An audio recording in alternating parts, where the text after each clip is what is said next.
चाहिए था, पोस्टर में सेना गायब है। नरेंद्र मोदी, राजनाथ सिंह, अमित शाह की फोटो लगी हुई है। ये शर्मनाक है देश की जनता के लिए, देश के हिंदुस्तानी के लिए शर्मनाक है कि सेना ने वॉर किया था, ऑपरेशन सिंदूर सेना ने किया था जब हम लोग घर में सो रहे थे। नरेंद्र मोदी नहीं गए थे पाकिस्तान में लड़ाई लड़। और क्या है, प्रधानमंत्री की अगर तस्वीर लग गई, सुनिए हमारी बात, ऊपर आइए आप। आज इस देश के जो हालात हैं वो नरेंद्र मोदी के जिम्मेदार हैं। हमको तो पूरा पाकिस्तान चाहिए, मगर मोदी की बस की नहीं है। मोदी जी नहीं ला सकते हैं। आप तारीफ सुनना चाहते हैं भैया, मोदी जी की तारीफ तो नहीं कर पाएंगे। कब तक के हम लोगों को नफरत में बांटा जाएगा? पाकिस्तान के लिए तो पूरा हिंदुस्तान मुसलमान तैयार था कि घुस के मारो, कोई सारे धर्म के लोग तैयार थे। कह देना आसान है ना, वो आसान इतना नहीं है करना, मतलब समस्त हिंदुस्तानी तैयार थे, पक्ष विपक्ष तैयार था कि घर में घुस के मारेंगे, लेकिन नरेंद्र मोदी फिर भी हंस रहे थे और फिर भी वो डरपोक थे, आज भी डरपोक है।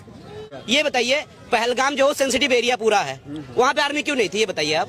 2000 सरकार किसकी है और कौन रक्षा मंत्री है, बताइए आप। ये तो चूक माना ना, सरकार ने माना भाई कि ये चूक हमारी है। मानने से जिंदा हो जाएंगे क्या जो मरे हैं? तो और क्या करे बताइए। पहले से नहीं इंतजाम करता था सेंसिटिव एरिया, तो वहाँ से क्यों हटाना था सिक्योरिटी? इससे पहले आतंकी हमले पता नहीं था किसी को सेंसिटिव एरिया। भाई सुनिए, क्या नाम है? मेरा नाम मोहम्मद फारूक है, मैं मुसलमान हूँ, बोलूंगा सच्चा ना।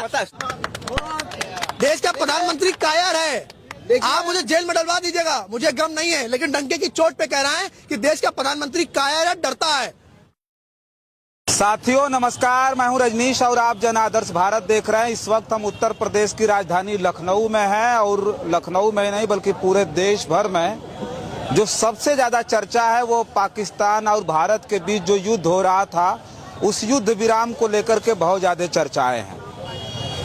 चर्चाएं सबसे ज्यादा इस बात की है कि पाकिस्तान कहा जा रहा है कि अपने घुटनों पर आ गया, गिड़गिड़ाने लगा। उसके बाद अमेरिका के राष्ट्रपति डोनाल्ड ट्रंप की मध्यस्थता में ये युद्ध रोक दिया गया। तो इस वक्त जो चर्चाएं हैं देश भर में तरह तरह की हैं और आप सोशल मीडिया प्लेटफॉर्म पर जाएंगे तो अनेक विचारधारा के लोग अपना जो है उस पर विचार पेश कर रहे हैं। इस वक्त हम लखनऊ में, हमारे पीछे घंटा घर है, देखिए लखनऊ घंटा घर पर तमाम लोग उपस्थित है। बात करेंगे, हमारे साथ आर्यन मिश्रा है जो शानदार सोशल एक्टिविस्ट है, बातचीत भी बहुत शानदार करते हैं, बेबाक बोली है इनकी। बहुत बहुत स्वागत है आपका। बहुत बहुत धन्यवाद। सबसे पहले तो आपके चैनल के माध्यम से सेना को बधाई देते हैं। सेना ने जो ऑपरेशन सिंदूर किया, पूरा देश आज सेना पे गर्व कर रहा है। तो हमेशा से सेना ने इस देश का मान सम्मान बढ़ाया है। जब देश पे बात आई है तो सेना ने मुंह तोड़ जवाब दिया है। जब पूरे समस्त हिंदुस्तानी इस देश की जनता सो रही होती है तब रात में 1:30-2 बजे ऑपरेशन सिंदूर करती है सेना। तो सेना को बधाई। तो हम एक चीज ये जानेंगे कि जो अभी ये पाकिस्तान और भारत के बीच जो युद्ध था, लोग कह रहे हैं कि पाकिस्तान घुटनों पर आ गया। अब जो है जो ट्रंप की मध्यस्थता में ये युद्ध विराम हुआ, उसको लेकर के क्या प्रतिक्रिया आप लोगों की है? देखिए, सबसे पहले ऑपरेशन सिंदूर हुआ, पूरे देश को सेना पे गर्व महसूस हुआ। सब लोग प्रधानमंत्री नरेंद्र मोदी के साथ और भाजपा सरकार के साथ खड़े थे। राहुल जी ने सर्वदलीय बैठक में कहा कि हम सब अपनी राजनीति को विराम करते हुए इस देश की सेना के साथ, देश की सरकार के साथ खड़े हैं। जो भी सरकार को कड़ी कार्रवाई करनी करे, हम सब उसके साथ खड़े हैं। लेकिन इस देश के कायर प्रधानमंत्री ने कल एक बार फिर से एक कायरता का प्रतीक दिया कि हमारे हिंदुस्तान की सेना को रोक दिया। और ट्रंप आते हैं, बताते हैं कि इस देश में मध्यस्थता ट्रंप करेंगे, देश का निर्णय ट्रंप लेंगे। नहीं, राष्ट्राध्यक्ष है, अमेरिका राष्ट्राध्यक्ष है, हर जगह वो भाई दखल देगा, मध्यस्थता। हम लोग को खुशी तब होती जब देश के प्रधानमंत्री इसकी मध्यस्थता करते और वॉर को रुकवाते, तब तो समझ में आता। लेकिन ट्रंप की हैसियत के आज के कहते हैं कि हमारे 26 सिविलियंस मरे हैं। हमने उस दर्द को समझा है, हमने उस बहन के दर्द को समझा है जो पहलगाम में घूमने गई थी और उसने अपने पति को सामने मरते हुए देखा है। अपने उस भाई के भी चीख पुकार सुनी है जिसने अपने पिता को खोया है।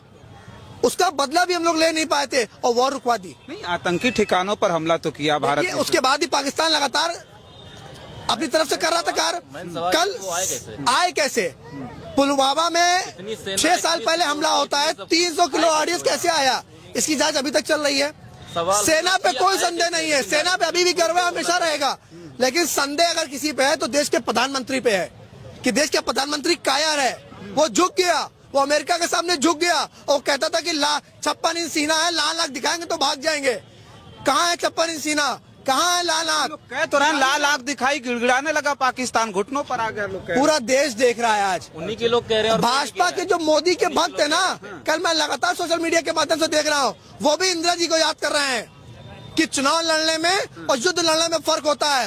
हर कोई यूं ही कोई इंदिरा गांधी नहीं हो जाता, तो इंदिरा गांधी होना आसान नहीं है। मतलब इंदिरा गांधी और मोदी में क्या अंतर आप देखते हैं? जमीन और आसमान का, जमीन आसमान का। कोई ताकत, अमेरिका के हुक्म पे चलने वाला मोदी, कोई ताकत इंदिरा गांधी नहीं बन सकता। 56 इंच सीना कहना और लाल आंख दिखाना बहुत फर्क होता है, कथनी और करनी में बहुत फर्क होता है। मोदी जी तो समय समय पर इंदिरा जी को, नेहरू जी को हमेशा लताड़ते रहते हैं, संसद से लेकर वो के तो गांधी को भी को गाली देते हैं, लेकिन जब विदेश में जाते हैं तो गांधी की मूर्ति के साथ नतमस्तक हो जाते हैं। नहीं, गांधी को गाली नहीं। हमेशा गांधी को गाली देते हैं कि गांधी ने क्या कर दिया। कुछ भी होगा इस देश में तो नेहरू जिम्मेदार है, कुछ भी होगा इस देश में तो इंदिरा गांधी जिम्मेदार है। आज इस देश के जो हालात हैं वो नरेंद्र मोदी इसके जिम्मेदार हैं, उनको मानना पड़ेगा। देश की जनता मान चुकी है। नहीं, अभी आप